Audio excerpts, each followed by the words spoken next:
मंगलाष्टकाला येणारे सारं लग्न इचकून टाकीत असते.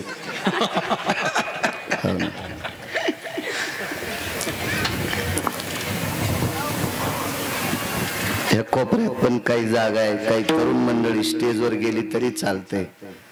ऊन लागतंय थोडस आणि बायकांसोबत छोटी छोटी लेकरं असतात, असावं त्यांना सावली. रात्री त्यांच्या विरोधात होतो कारण रात्री ऊन नव्हतं ना. आज ऊन असल्यामुळं त्यांना मध्ये बसू द्या.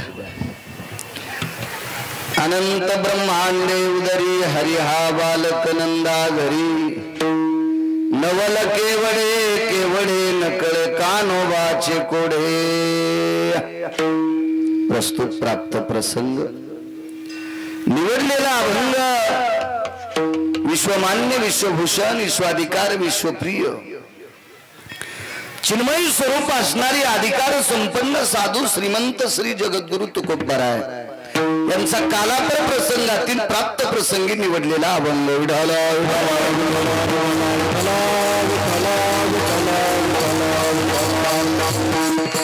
प्राप्त प्रसंगी निवडलेला अभंग माझ्या देहूतल्या मालकांचा आहे. श्रीमंत श्री जगद्गुरु तुकोबाराय द्वापार युगातील द्वारकाधीश कृष्ण परमात्म्याचं विटेवरच्या मालकाचं नवल प्रतिपादित करतात. काय नवल आहे? जेवढा आशीर्वाद देताल तेवढा मी बोलण्याचा प्रयत्न करेल. माझ्या भगवान बोरेश्वराचा आशीर्वाद आहे, निश्चित त्याच्या कृपेने त्या मालकाच्या कृपेने बोलेल. परम पावन महाशिवरात्रीचा पर्व काळ आहे. या पर्व काळाचा आज प्रसादाचा दिवस आहे.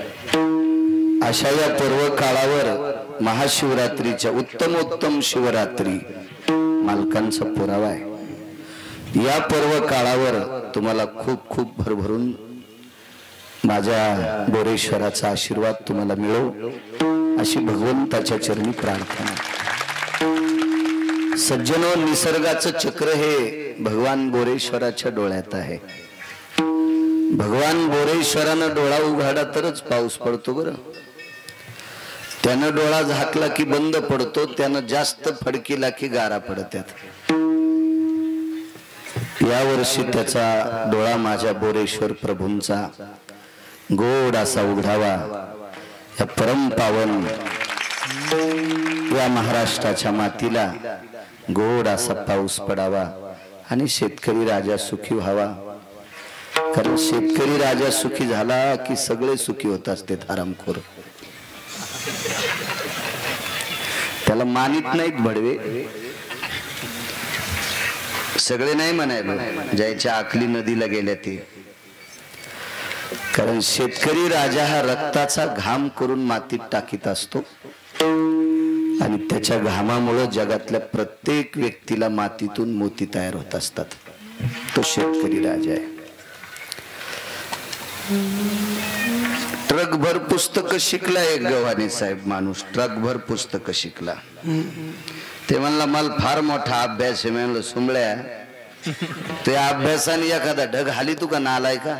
पाऊस पडतो का एखादा ढग आलेला? नाही म्हणलं असं काही जमत नाही. म्हणलं मग पपेची माय जगीशी या पुस्तकावर दुसरं काय करशील नालाय का?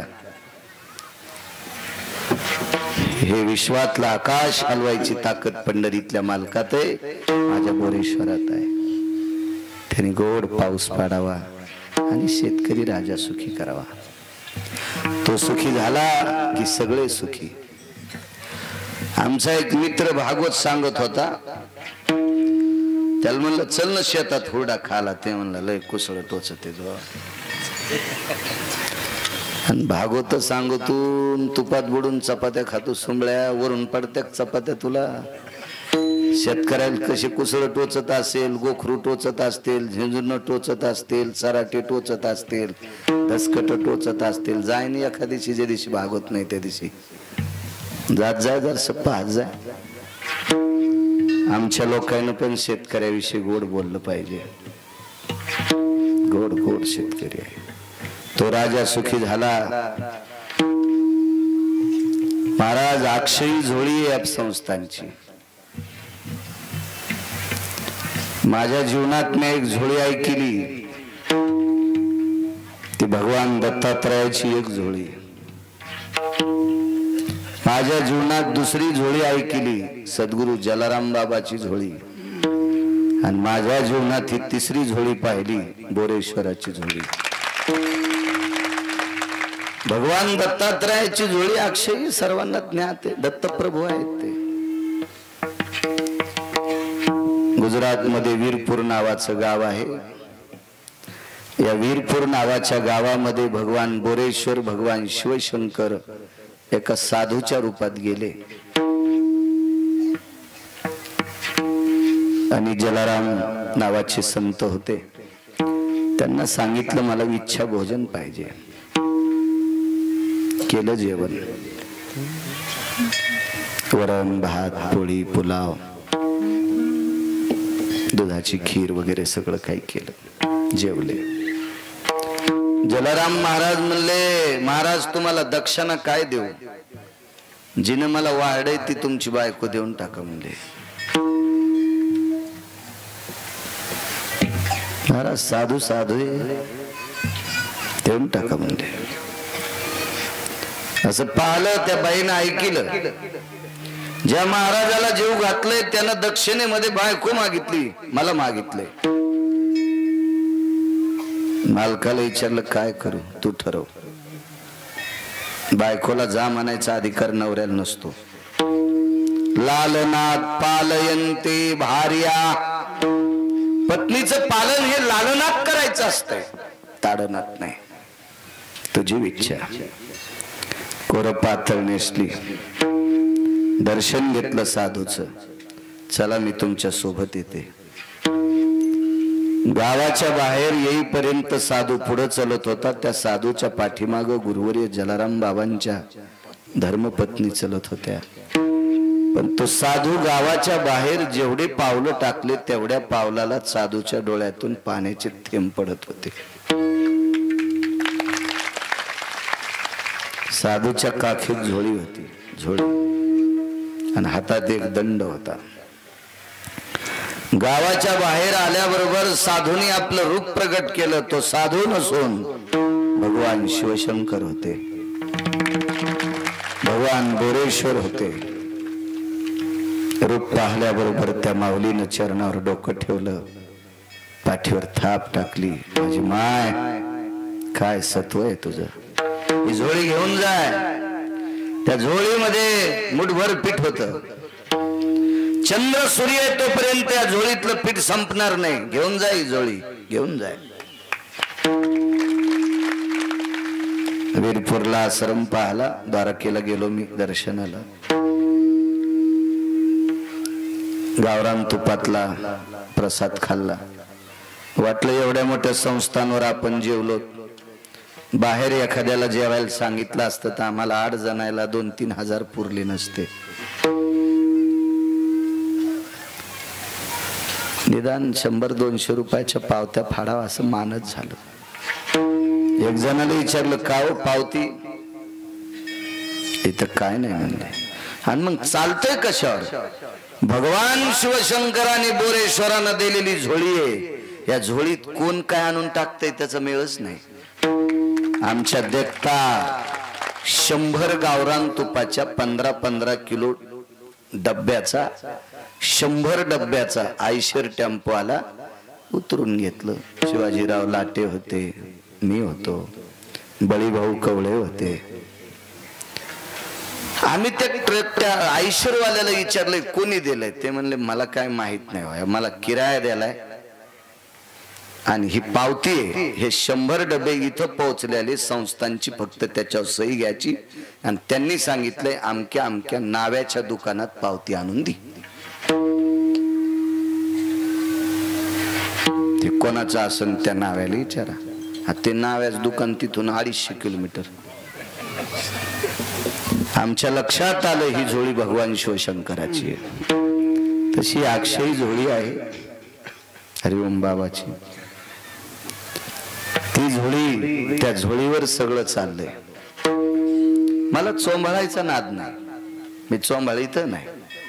कारण सांगू, एखाद्याची स्तुती करून 10-5 हजार शिल्लक घ्यायचे असतील तो विषय नाही. मला आता माईक चालू आहेत म्हणून सांगतो, मग इझुस्तर दिलेत, कशाला मी नालायकाला सांभाळू. वास्तव वर्णन करायचं असं, वास्तव वास्तव. एवढा सप्ता श्रीमंत गावाला जरी करायचा झाला तरी नाकात दम येतोय, आणि पैसे जरी जमा झाले तर हेवे दावे सुरू होते, वडावाड्या नुसते हेवे दावे. महाराज काय संबंध इथं, कोण करायलंय काय नाही, काही विषय नाही. आपण ज्यांना मुख्य म्हणावं ते तर येड दैवत आहे.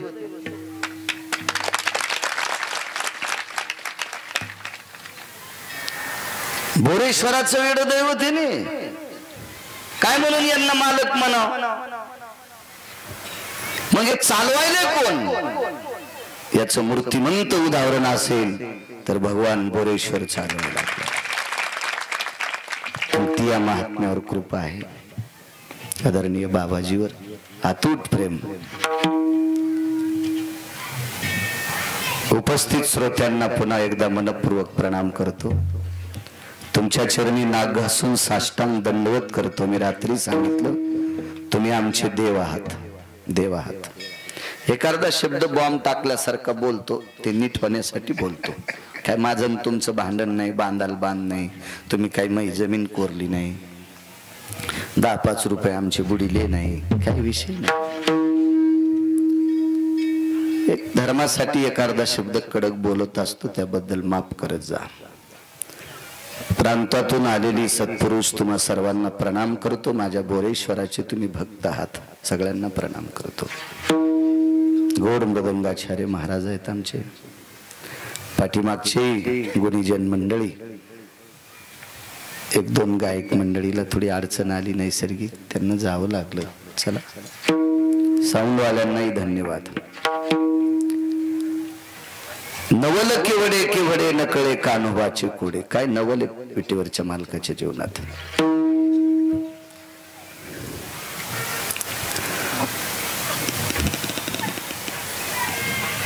भगवंताचं नवल 8व्या अवतारात एवढी नवल झाली, एवढी नवल झाली की सगळे कामच नवलाची केली.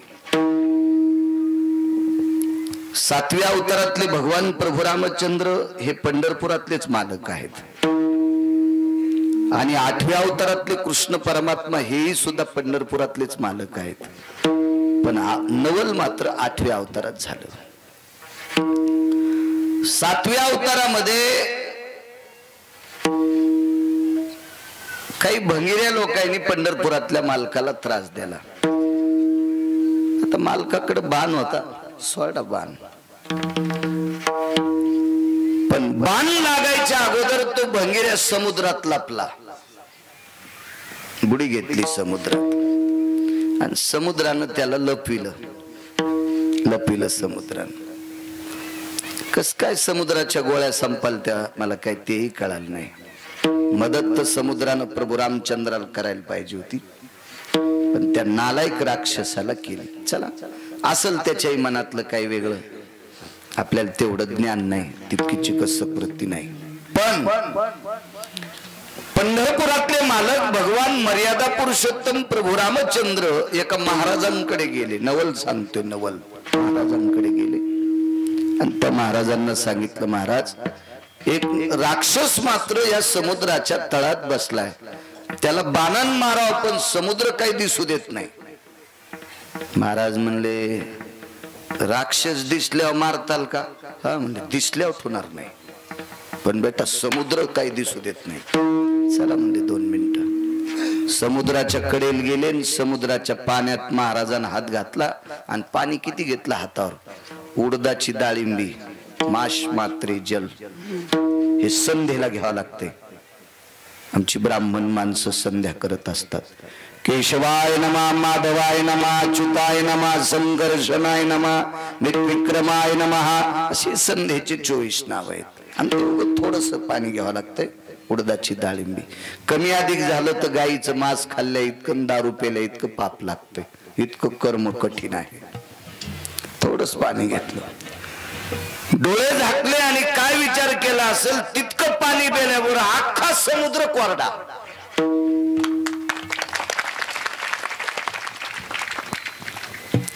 बरेच म्हणत असतील गिरगावकर आज नंबर 1 चा किर्याके पागल आहे. समुद्र कोरडा कसा करील एक माणूस.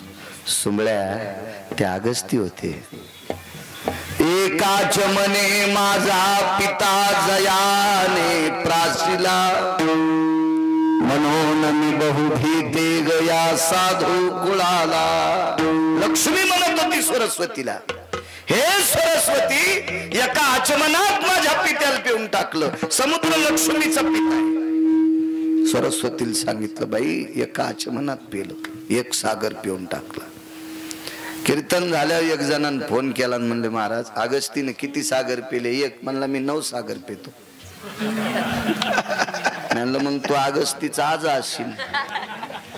पण अगस्तीने एकच सागर पेला तर मूर्ख मेला, आणि तू 9 सागर पितो तर पप्याच्या माईला साडी नेसायला नाही. तू अरे तुझ्या घरावरचे पत्र ऐकावं लागले. भंगिऱ्या इतके समुद्र कशाला पेले? एकच प्याचा असताना नाला ऐकतो.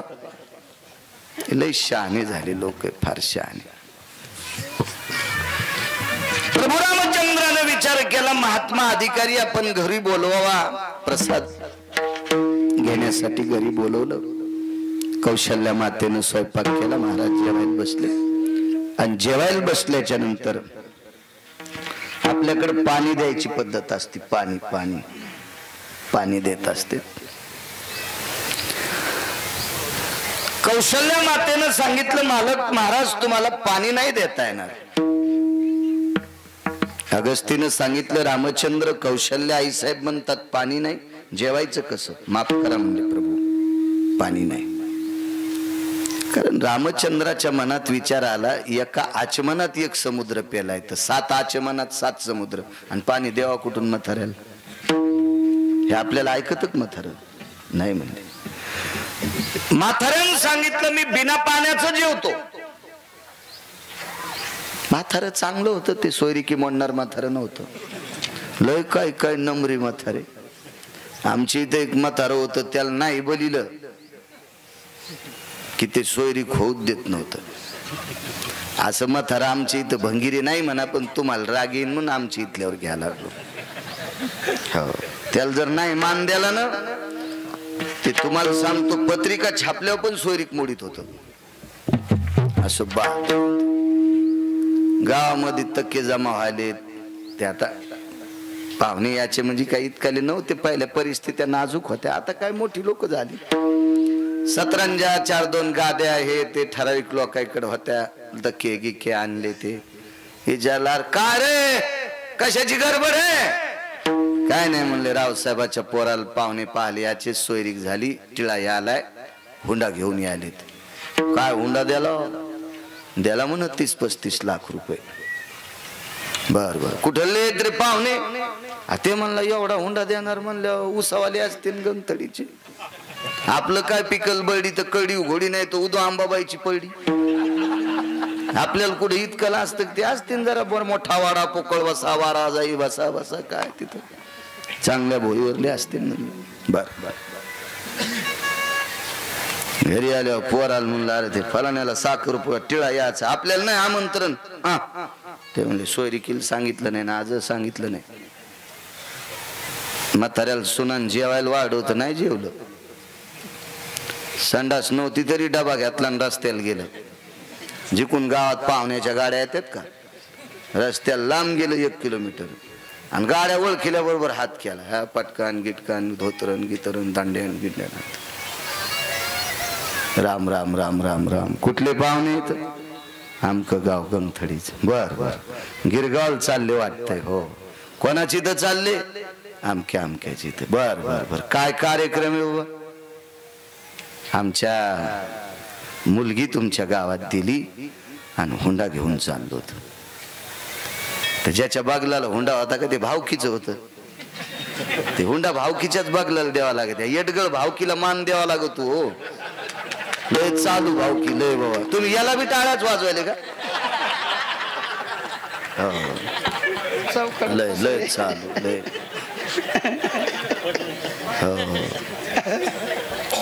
आमच्या परमार्थात जर एखाद्याला नाही मान द्याला ना तर तो रावणापेक्षा बेकार वागतो आराम करू.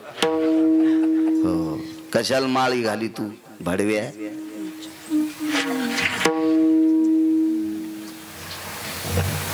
बर बर बर, ते भावकीच्या माणसासाठी गाडी उभी करावी लागते. इस्त्री वाली इस्त्री कशा तांब्यातीच तू त्याला भेटती का इस्त्री सुंबळ्याला.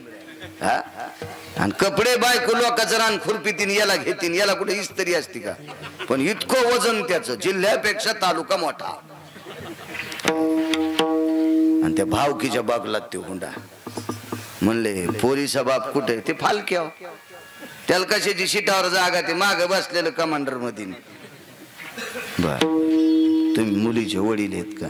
बर बर, कोणाला तर गिरगावचं घर पाहिलं.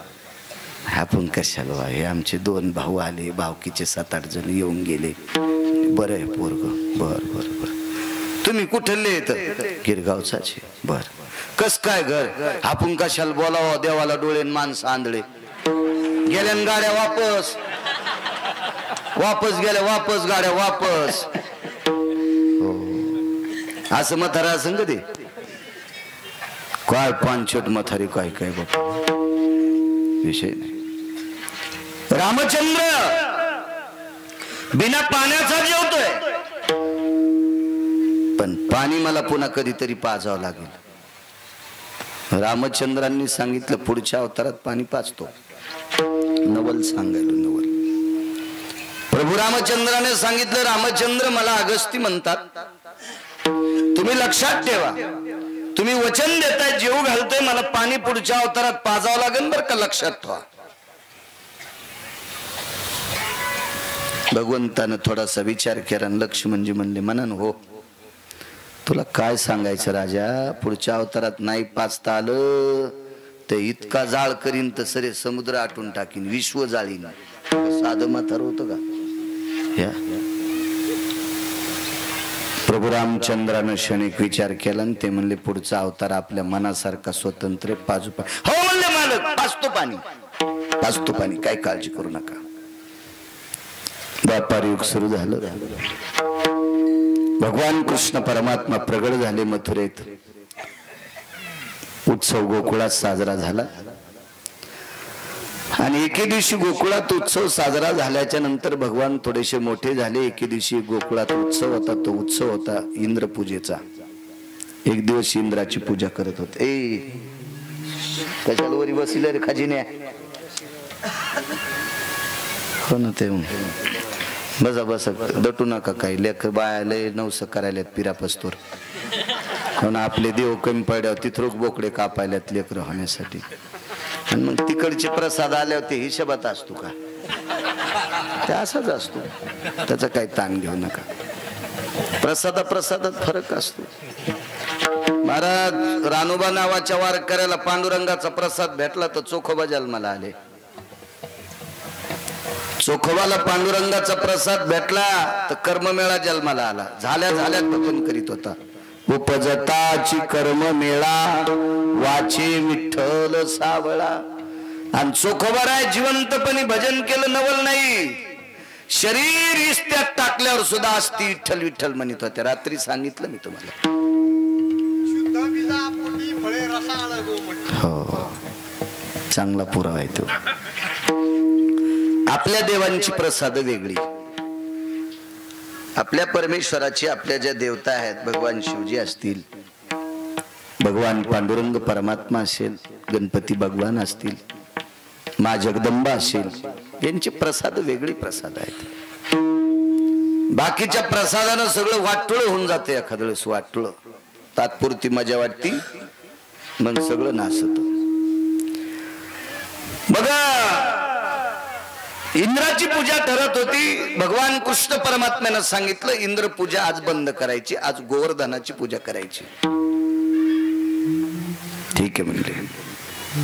गोकुळातली सगळी लोक, भगवान छोटे होते पण ऐकत होते. लाड होता, कृष्णाविषयी प्रेम होतं लोकांचं. लोकांना कळत नव्हतं हा देव आहे म्हणून. देव आहे म्हणून असं कळत नव्हतं. पण काय ती शक्ती महाराज, ती शक्तीच अशी होती, शक्तीच की त्या शक्तीकडे बघाच वाटतंय. तुम्हाला एक सहज सांगतो शक्तीच. आंबे असे टोपल्यात ठुलेले आहेत, पिवळे अड्डळ आंबे आहेत. शुगरवाल्याला पण वाटतं याच्यातला अर्धा पण हाणाव, कारण तो फळांचा राजा आहे तो आंबा. त्याचं ते तेजच असं आहे की ते बघितल्या बरोबरच जीवाशी ओठावून फिरव वाटती. मग त्यानं निर्माण केलेले आंबा नावाच्या फळात इतकं तेज असेल, त्याच्यात किती तेज असेल, काय ताकद आहे महाराज, काय सृष्टीची रचना आहे त्याच्यात, किती रचना आहे सृष्टीची, किती गोड रचना आहे, किती गोड. एक जण म्हणला महाराज आंबे भोपळ्याच्या याला लावायला पाहिजे होते, भोपळे आंब्याला लावायला पाहिजे होते. देवी तर जरासा चुकलाच. बरं आपण, मी जर मेलो गेलो एखादा देव भेटला तर त्याला सांगन की देवाला म्हण असं असं बदल करा. तितक्यात झोपलो तर आम्ही आंब्याखाली. कर्मनो ती आंबा नेमकाच पाडी लागला होता. एक पोपट आला, निब्बर कैरीच्या देठाला टचका लागल्याबरोबर आंबा त्याच्या नाकावर पडला. कवळलंच नाक होतं. फॅ फॅ फॅ फॅ फॅ सर रक्त चालू तोंडात. म्हणलं दवाखान्यात घिगडे. म्हणले देवाने येडेपणाच केला रे, आंब्याला आंबे लावली. ते म्हणलं नाही तर काय. म्हणलं जर आंबा लाव पडल्यामुळं नाक फुटलं, भोपळा जर पडला असता तर. ते म्हणला मेलो असतो राव. मग याच्यामुळेच भोपळा नाही लावला. भोपळ्या जरा अक्कल आहे का तुला बैंगाने? देवाच्या चुका काढतो भडव्या. उठाला उठाला उठाला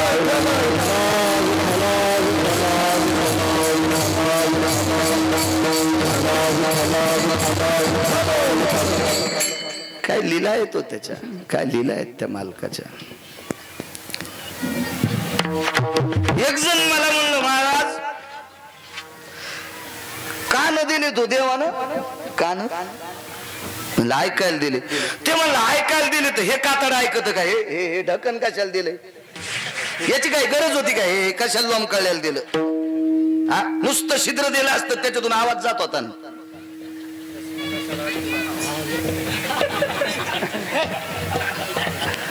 मग त्याला दिसणं गेलं. गेलो दवाखान्यात.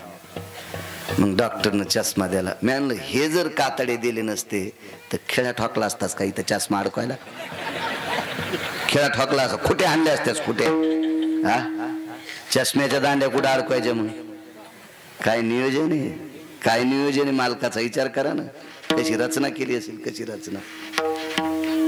मला सांगाय सगळं साथ द्यायला काय हरकत होतं, वरी डोळे द्यायचे होते. पण नाही, त्याची रचना आहे. त्या मालकासारखा विवेक जगात कोणाकडे नाही सज्जनो. मालक मालकच आहे. सगळी लोक ऐकत होती. तेज होतं माझ्या मालकाचं, तेज होतं तेज.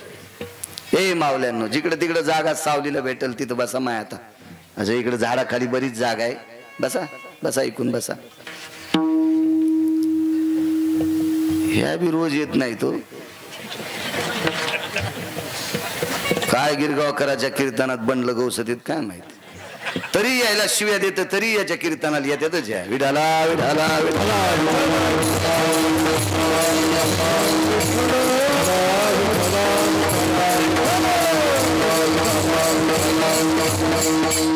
जरा जरा पुढं सारखा देत जा जागा. बा एखाद्याला जागा दिली तर महादेवाला 1,00,000 बेल व्हायला इतकं पुण्य भेटते.